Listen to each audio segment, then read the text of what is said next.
10. ise İncil bilen Mesih'in hakkında. Elhamdülillahi Rabbil alemin. Ve salatu ve selamu ala seyyidil enbiya'i vel mursalin ve ala alihi ve sahbihi ecma'in. Muhterem Müslüman oğlum, Hz. İsa Aleyhisselam'ın gururunun hakkında gururumuz ştak vardı.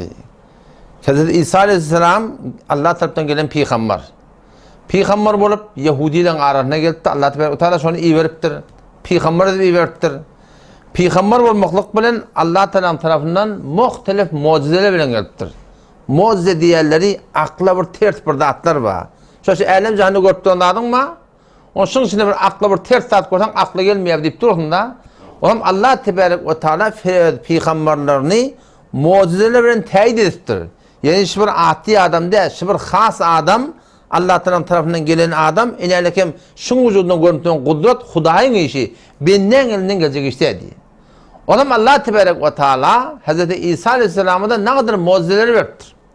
O şunu gelip Mesih'in arasına, çoğu zamanın Yahudilerin arasına tebliğ etmeyen duruyor, ayetmana duruyor, dimene duruyor, ama onun da köpsi kabul etmeyiptir yeniden taktı. Hakkı kabul etmeyiptirler. Kağıtlarda böyle da adamlar diye de bilmeyen mi kabul diyen de, görmeyen mi kabul diyen de yok. Gözü bilen görüp kabul etmedikler var.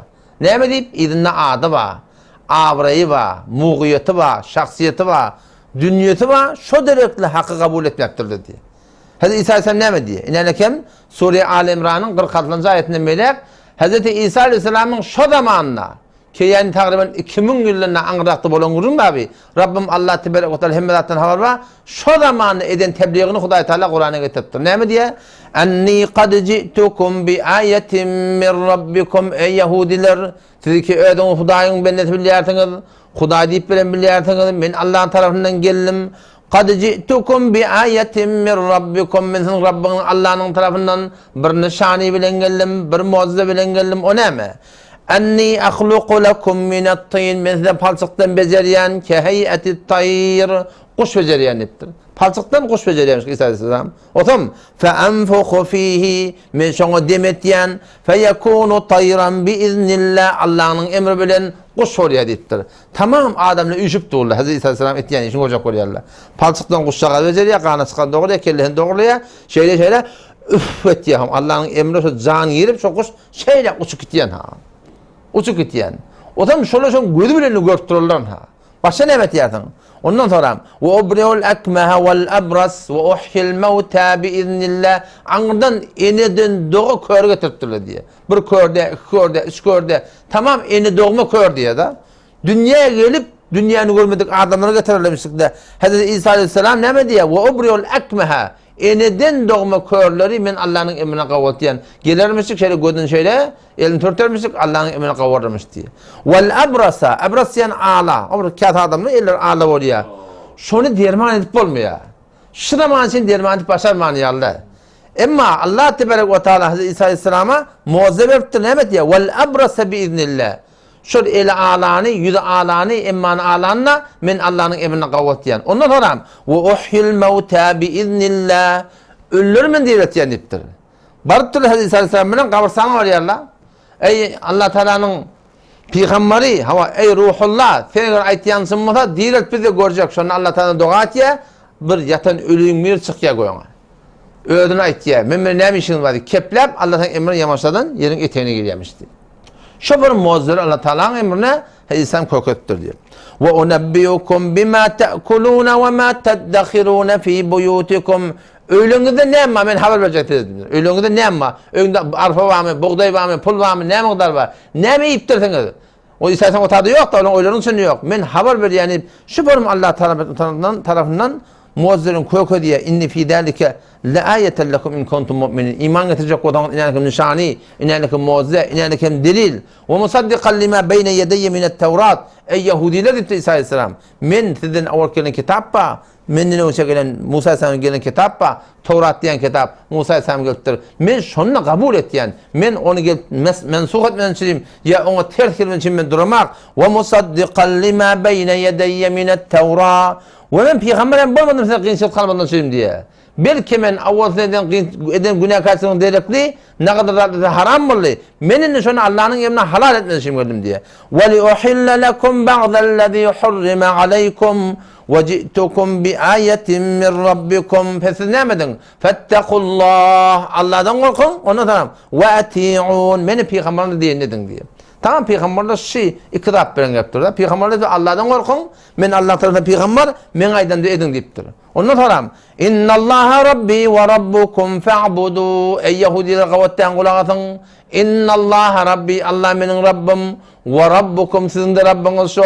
Fa'budu. Şöyle Allah'ın ibadet edin. Hâdâ siratun mustakim. Doğru yol şu diye.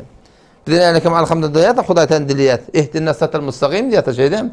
Yani bir de doğru yol koydu. Allah ne mi diye? Ve en ya'buduni. Beni Allah'ın ibadetini edin diye. Beni Allah'ın itaatini edin diye. Hâdâ siratun mustakim. Doğru yol şu diye. Bir doğru yoldur ya. Huday'ta doğru yol ne mi diye? Beni Allah'a uğrav olmak diye. Benim peygamberime uğrav olmak diye. O hem Hazreti İsa Aleyhisselam şu tebliğat getip ama bunun da köpsi kabul etmektirler. Ama şu arada belli kabul eden adamlar oldu. 10 tane adamdan benamı havariyat buluyor. Havari diğerleri bir manada ak yürek beneli diye ayttığı.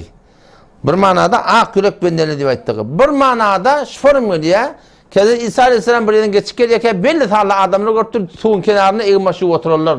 Ne metyersen onu eğmaşı yat. Eğmaşın hafadına eliyat. Onunla men size yüren hafadına ermani ördeyini iptirdi İsa Aleyhisselam. Ne yaparım ben peygamber deyip şöyle davet veren ne? Ola iman getirip belli yaram olup Hazreti İsa Aleyhisselam'ın şu davet tebliğine kömekleştirirler diye. Hazreti İsa Aleyhisselam şu an peygamber bola şu peygamber de kömekçi gerek da. Sen bir ödün ot bulan sen nereden yakacak şey değil mi? Bir ödün ot bulan yakılmayan tamam peygamber Allah'ın tarafından çın hudaylıklı benimle bolsa da yeni ödünü kömekçi itleyiptirler. İşte Hazreti İsa Aleyhisselam şuradan kömek itleye. Ya eyyühellezine amenu Allah tabi bize de çok kömek itleyiptir Huday Teala. Şu zamanla kimin illamınla ol Hazreti İsa Aleyhisselam öz yararlarından kömek itleyiptir. Şu form Allah Teala bizden de dine kömek itleye. Ne mi diye? Ya eyyühellezine amenu ey iman getiren adamı diye Allah Teala. Kunu ensarallah Allah'ın dininin kömekçisi olun. Kema kâle İsa ibn Meryem hemçinani ki İsa Peygamber Meryem aytti. Kim için? Lil havariyin yani havarilerin için aytti diye. Men ansari ilallah Allah'ın yolunda kim kömekçi olacak deyip diye. Şu zaman İsa'dan tebliğ ediptir. Kâlel havariyun nahnu ensarullah. Yani havariler ki ta'allar on kidip aydı diye. Şöyle ayıgar biz Allah'ın yolunda kömekçi deyip böyle İsa Aleyhisselam yanından ayrılmanı şol tebliğine kömekçi ettiler diye.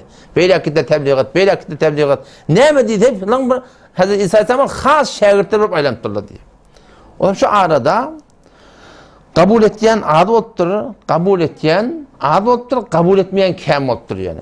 Ama Hazreti İsa Aleyhisselam şu öz yararlarına bir söz veriptir diye. Tefsiri kabul ediyor gelişine göre söz veriptir diye. Kesin eğer 30 gün arada tutsanız, idin arada tutsanız Allah Teala'dan ne mi dileteniz Huday Teala verecek deyiptir. Ne için arada tutsanız? İdin 30 gün arada tutsanız siz Allah Teala'dan ne mi dileteniz Huday Teala verecek deyiptir diye. Ama siz yanında dersen şeyde görüngeçte Ümmeti Muhammed sallallahu aleyhi ve sellem arada tutmak ne yaparım? İdin tutmaklık doğru değil. Meğer hayda bir idin günü ki peygamber edem o da. Ama şu meherremin 9'unu 10'u ya onu tutmalıptır da. Bunda idini tutsan oluyor. Ama galan günler nefil arada tutacak olan nihayet angır basmalı ne mi? Bir gün tutmalı, bir gün asmalı. Bir gün tutmalı, bir gün asmalı. İdin tutmaklık bir halaf sünnet Müslüman'da oldu. Günümüzden çıkmaydı. Hazreti İsa Aleyhisselam yankılara yankı vadeni veriyor. O zaman böyle de bir ay idin arada tutturdu. O zaman geliyor Hazreti İsa Aleyhisselam'ın yanına ya İsa sen ödün bu da şey dedin. Ne mi dileten Allah Teala'dan Allah Teala verecek diye baktın. Şu dünyanın gururunu. Hava onu biz senin isteyez ki sen Allah Teala'dan Rabbinden dile ki defeden bir asmanına bir sıfıra gelsin diye. Duruşun nığmat. Biz şunu görecek, iyisini geliyor. Şunun içesimi geliyor, şundan qarnasını geliyor. O şu doğrultusunda biz diye yüreğimizin imanı betir önküden poxta bolanı qabul etdi. İsa Aleyhisselam Allah'tan korkun deyipti. Allah iman getirecek olan inanakam gözü görünmeden tutunmayan taqqaptı asmanı. Allah'ın kudretçi. İnanakam günü vardı, şol yanıptı ne kemeliye ne kaneliye. Allah'ın kudretçi. Giyecek Allah Teala'nın kudreti, günü Allah Teala'nın kudreti. Ödün bir damca soğudan mutludan Allah Teala'nın kudreti. Keplep durun dilin aşağını seçim var Allah Teala'nın kudreti. Allah'ın kudretini görecek olan yal yanık. Buna defeden sofra vermek gerek ya. Onu ya İsa diye sen ödün bize ayttın. Bir ay arada tutsan, iyiden tutsan, Allah Teala ne mi dedi bilecek diye ayttın değil mi? Biz şu vademinin de doğruluğunu, doğru çıkanı bilecek oluyatıydı. Şeylem hava, İsa sen şunu doğa et ya. O zaman şu vurun Allah Tebarek ve Teala Sure-i Maide'nin 110. ayetine getirtir. İz kâlel havariyun yatlan ol vaktini ki havariler İsa Aleyhisselam'ın has şagirdler ayettiler. Ya İsa ibn Meryem ey İsa ibn Meryem'in oğlu hel yesteti'u rabbuke ey İsa ayet senin Rabbin Allah başar yar mı? Eyyunezzile aleyna maideten mines sema ki bir de defedin bir tane sofra indirsin içinde durşundan mutlu olsun şeyle bir dağıt olur mu diye. İsa Aleyhisselam ayette diye kâlet tekullaha in kuntum mu'minin ey benim yaranım Allah'tan korkun eğer imanın var olsa istiyadadığın neme onu olaytlı diye. Kalu ayetleri havariler nuridu en ne'kule minha biz istiyaşıl sofrayı asmayının iyimekliği ve tetmeinne kulubena yüreklerimizle itminan tapsın diye. Gözümüz bilen göresini görüyor diye. Ondan sonra ve na'lem en kad sadaqtana bilesimiz görüyor ki bir de doğru ettin. Ödün ettin ahim bir ay arada tutsan Allah'tan da ne mi dedin bilecek diye ettin değil mi? Bir de bir ay arada tuttuk. Şu aydan kimin çıllığını bilesimiz görüyor. Ve nekune aleyha mineşşahidin biz şu mucizeye Allah tarafından gelen fiilere bir şahit olacak. Kâle İsa ibn Meryem Allahümme Rabbena İsa Aleyhisselam ştada dua etmeyen duruyor adam.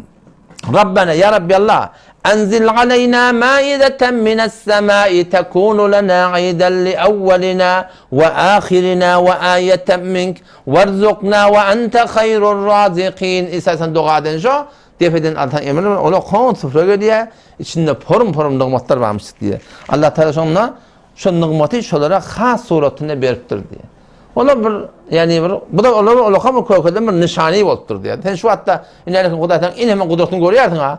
Ama öz yaşayışında bir has kudret görsen, has bir dak görsen sen ödüne bir olakam bir delil oluşuyor şey değil mi? O da şu Tevrat'ında o da öldürüne bir delil gösterdir yani. O şolluk bilen Allah Tebarek ve Teala onun isteğini kabul ettir diye. O şu Tevrat'ında Hazreti Aleyhisselam şolan arkadaşlar tebliğ etkiye, aydık etkiye, dik etkiye ama geçen sene ahirine ettim ha Yahudilerini kabul etmeyen biterken kastettiği Hazreti İsa Aleyhisselam'ın canına. Hazreti İsa Aleyhisselam şu tebliğatın içinde olakam bir memuriyeti varmıştı. Bu ulukam memuriyetinin bir neme? Kimin İsa geldim, menden toran bir tane peygamber gelecek, men şonu buğuşluk vermeye geldim diye. Ki inşallah Allah'tan netice etse, innekşide sen ondan gurun edersin. Vesselamu aleyküm ve rahmetullahi ve berekatuhu.